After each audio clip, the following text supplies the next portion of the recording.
The bizarre story of the Holland Coachcraft vans.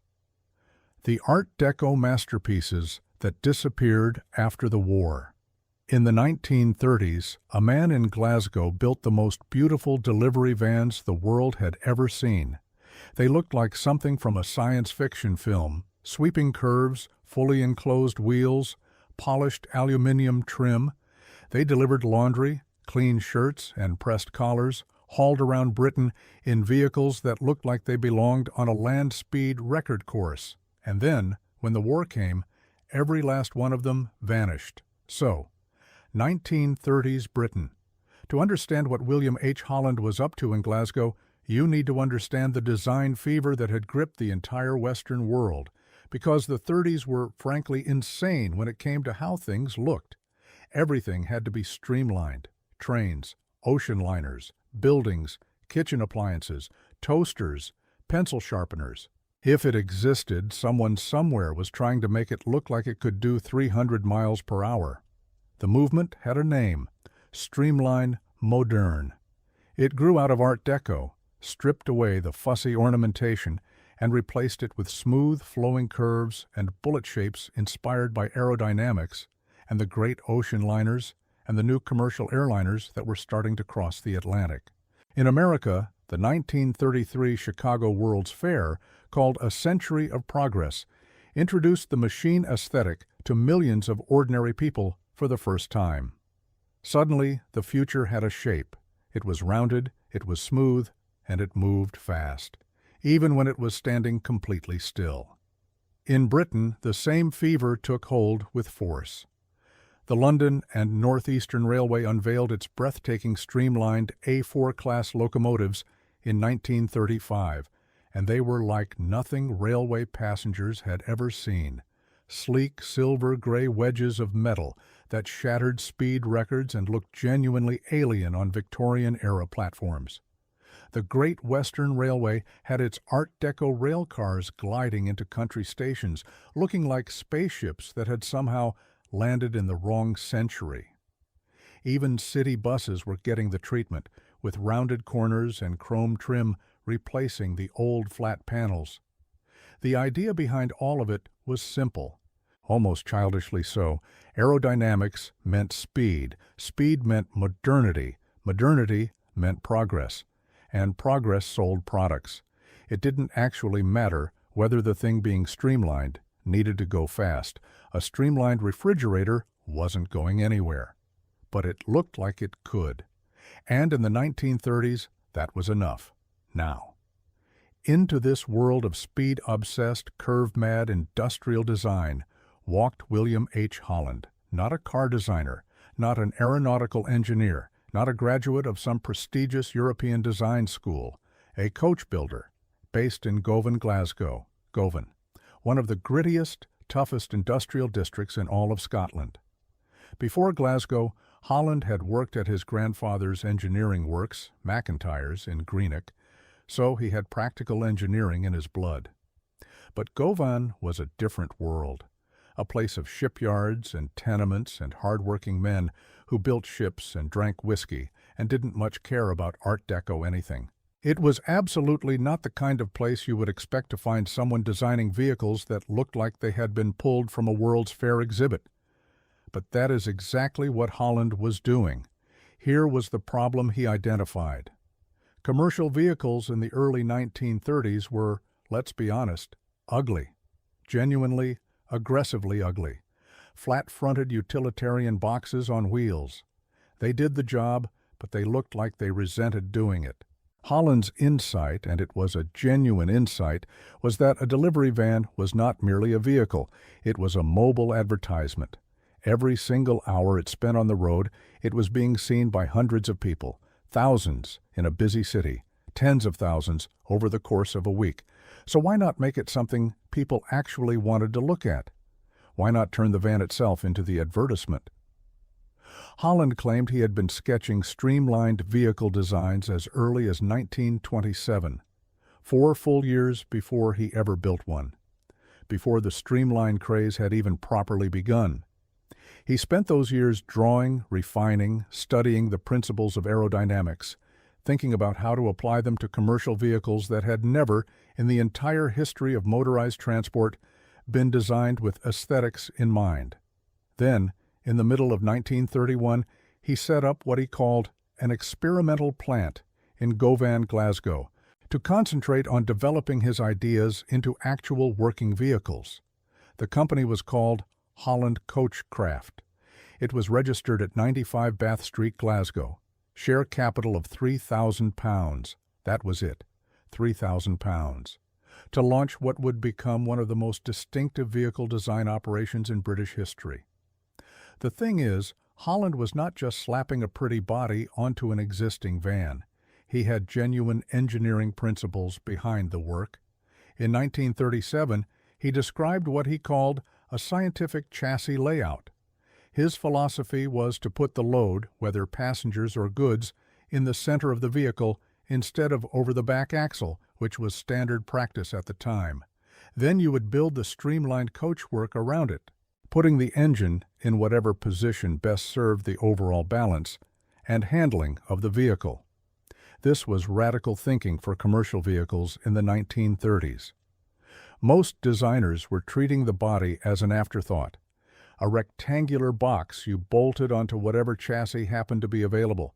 Holland wanted an integrated design, the whole vehicle conceived as a single harmonious unit. The problem was that chassis suppliers of the era could not give him what he needed. Commercial chassis available in 1930s, Britain were engineered for conventional box bodies. They were not set up for Holland's vision of a balanced, center-loaded, fully streamlined vehicle. So he compromised. He took what was available and made the absolute best of it. And what was available mostly was Albion. Albion Motors.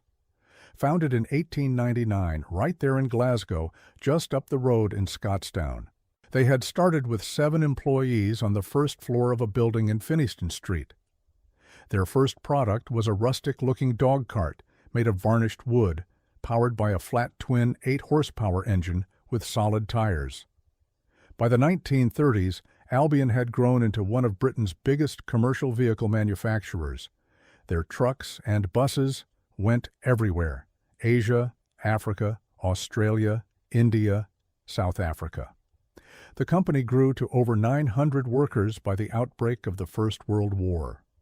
Their slogan was, "Sure as the sunrise." Their badge was a rising sun.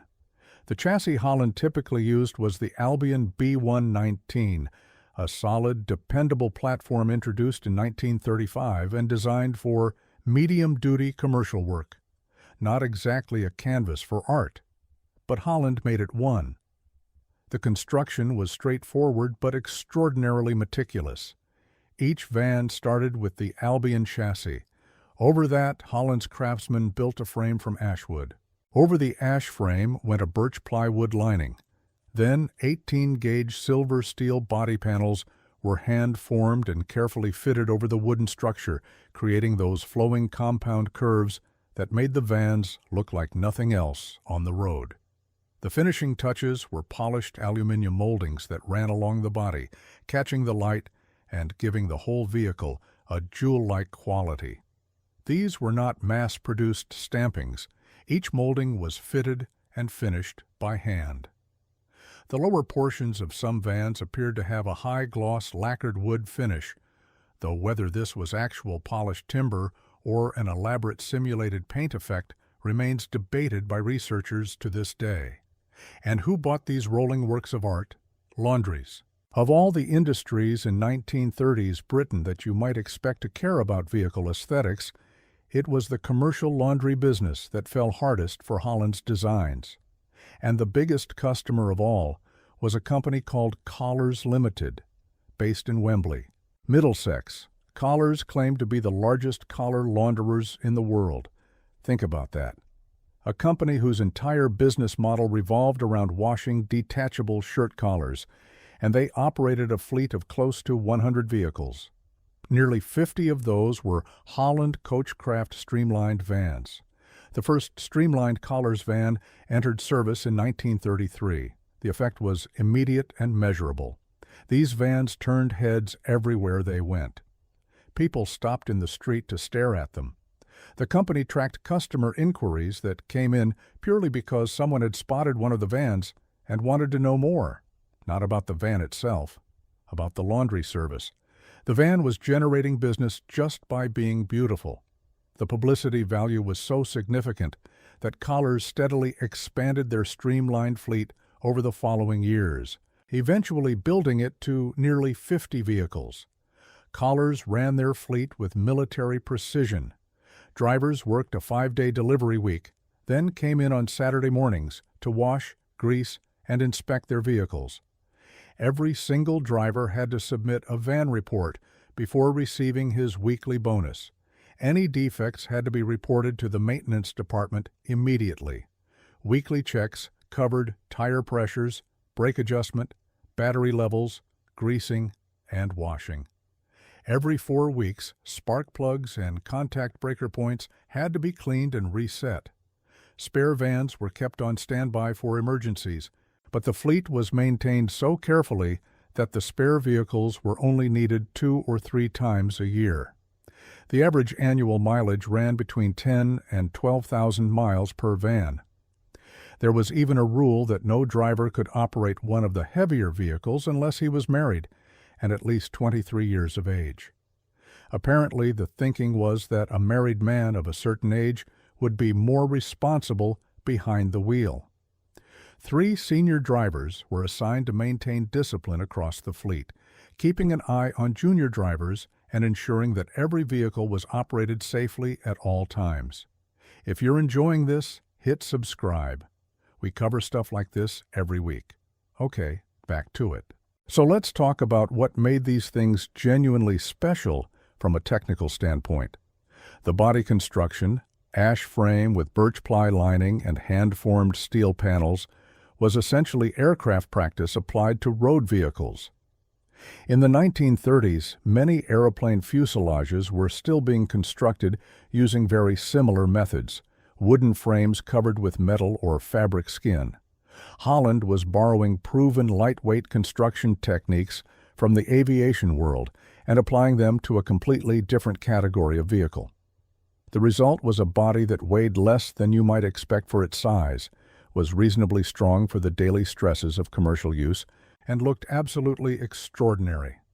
But it was also enormously labor-intensive to build. Every single panel had to be hand-formed to follow those compound curves. You could not stamp these shapes out of flat sheet metal with a mechanical press the way you could with a conventional box van. Each aluminium molding had to be individually fitted. This was not mass production by any definition. This was bespoke handcraft on what was trying to be an industrial scale. And it was expensive. Holland was competing against conventional van body builders who could knock together a flat-sided delivery van in a fraction of the time and at a fraction of the cost. His vehicles were objectively better looking, better advertising, and probably better aerodynamically. But when the balance sheet came due, none of that mattered as much as it should have. The vans themselves were striking from every single angle. The front featured a smooth, rounded nose that swept back gracefully into flowing front fenders. The wheels were fully enclosed behind elegant fairings, eliminating the visual clutter of exposed wheels and mudguards and giving the van a clean, unbroken profile from bumper to tail. The rear section tapered to an elegant point, mirroring the tail of an aircraft fuselage. Viewed from above, some variants described a genuine teardrop shape.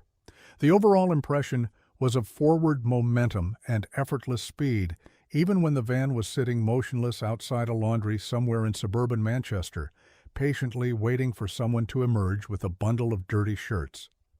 Beyond collars, the customer list reads like a tour of Britain's pre-war commercial laundry industry.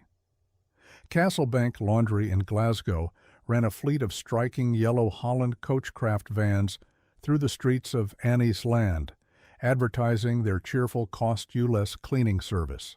They collected laundry from clients' homes and delivered it back pristine, arriving in vehicles that looked like they had been designed for a motor show rather than a laundry run.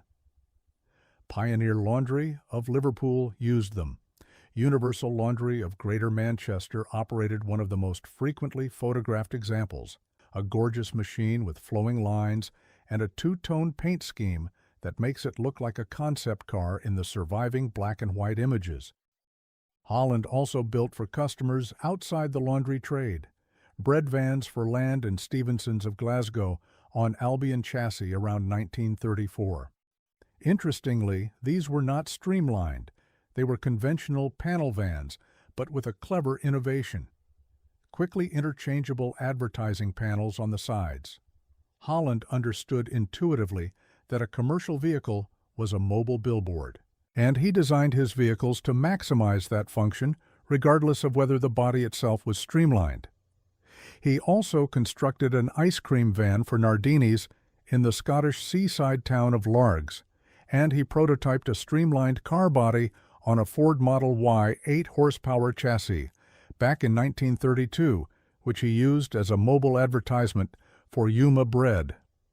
The man was a tireless promoter. Then came the toy. In 1935, Meccano Limited, the company behind the enormously popular Dinky Toys range of die-cast miniature vehicles, added a Holland Coachcraft van to their catalog as model number 31. The catalog described it as a model of one of the most modernistic commercial vehicles now on the road. Think about that for a moment. Holland's creations were so distinctive, so recognizably different from anything else on British roads, that one of the country's biggest toy companies thought they deserved a place in their range alongside models of Rolls-Royces, Daimlers, and Imperial Airways airliners. The Dinky model was produced for about 1 year, in very limited numbers by the company's usually prolific standards. Just a few thousand were manufactured. After 1935, windows were added down both sides, and the model was reclassified as a coach rather than a van. Surviving examples in decent condition are now serious collector's items. One sold at Bonham's auction house in London for over £800 back in 2004, and values have only increased since. But the most surreal chapter in the Holland Coachcraft story involves a movie. In 1935, a British science fiction film called The Tunnel was released. The story was set in 1940, just 5 years into the future, and depicted the building of a transatlantic tunnel between Britain and North America. When the filmmakers needed vehicles that looked like they plausibly belonged in the near future, they used Holland Coachcraft vans. No modifications, no special effects. The laundry vans that were already circulating around Manchester and Glasgow were considered so futuristic-looking that a film studio simply put them on camera and called them the Transport of 1940. They didn't have to build props. They didn't have to hire a designer to create fictional future vehicles. The real ones, the actual working vans, were already more futuristic than anything a set designer could dream up. That is either the highest compliment a vehicle designer can receive or the most bizarre career footnote in the history of the British motor industry. Probably both. Now Holland had ambitions well beyond his little workshop in Govan. In the mid-1930s, the British government was investing heavily in economic regeneration schemes for the depressed industrial northeast of England. The Team Valley Trading Estate in Gateshead on Tyne was perhaps the most ambitious of these projects. Nearly £2 million of central government funding went into building a purpose-designed industrial estate on 650 acres of flat land along the River Team. The estate was intended to bring modern light manufacturing jobs to a region devastated by the collapse of traditional heavy industries like shipbuilding, steelmaking, and coal mining. The architect was William Holford. The chief engineer was Hugh Beaver. Construction began in May 1936, and the first factories were completed by October of the same year. King George VI and Queen Elizabeth formally opened the estate on February 22, 1939, during which they enjoyed a ceremonial lunch and unveiled a commemorative tablet. And the very first tenant announced for the entire brand-new estate, before even the king showed up, was Holland Coachcraft Limited. Holland opened a 20,000 square foot factory on Prince's Way at the Team Valley, a real factory. Not a workshop, not an experimental shed. A proper manufacturing facility with specialized production sections, quality inspection procedures, and technical experts on staff who analyzed stresses and strains before any design was finalized. He was still recruiting sales staff from the Glasgow office while the Gateshead operation was ramping up. The vision was clear. Scale. Move from bespoke craft output to something resembling genuine manufacturing volume. But the fundamental reality of hand-forming compound curved steel panels over wooden frames was not easily reconciled with factory economics. Every vehicle remained, in essence, a one-off custom build. There were problems beyond the inherent cost structure. The factory was caught up in broader allegations of poor working conditions on the new estate.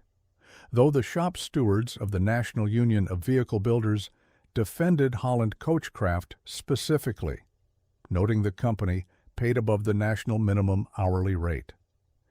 In its final operating years, Holland diversified into anything he could find: a dental surgery trailer for Northumberland County Council, a semi-streamlined fire tender for Gosforth Urban District Council on a Bedford chassis, a body for a Wilson electric van chassis which was forward-thinking in an entirely different way. But these were scattered one-off commissions, not the steady orders of streamlined vans that might have kept the factory viable. Then everything ended. September 1939. Britain went to war. The government commandeered industrial production. There was no civilian market for streamlined laundry vans when the country needed every factory turning out military hardware as fast as physically possible. In December 1939, a desperate final attempt was made. A new collective marketing company was established to promote all Team Valley products, and William Holland was named a director. It changed nothing. A creditors' meeting was called in 1940. Holland Coachcraft went into receivership. 3 years after opening a purpose-built factory on a government-backed industrial estate, the company was dead. William Holland reportedly suffered a breakdown in the aftermath. A newspaper in Tyneside, published around 2012, apparently described his collapse. But details are thin on the ground. What became of him in the decades after 1940 is largely unknown. Researchers and enthusiasts who have tried to trace his later life have found almost nothing.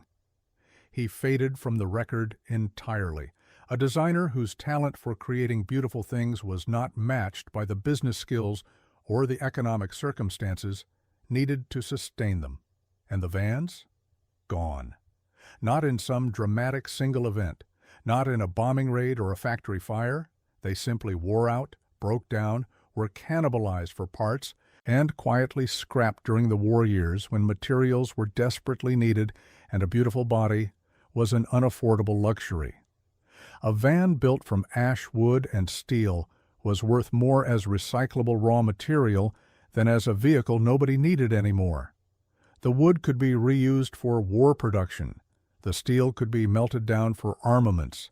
The aluminium moldings, those beautiful hand-polished strips of metal, were especially valuable as scrap.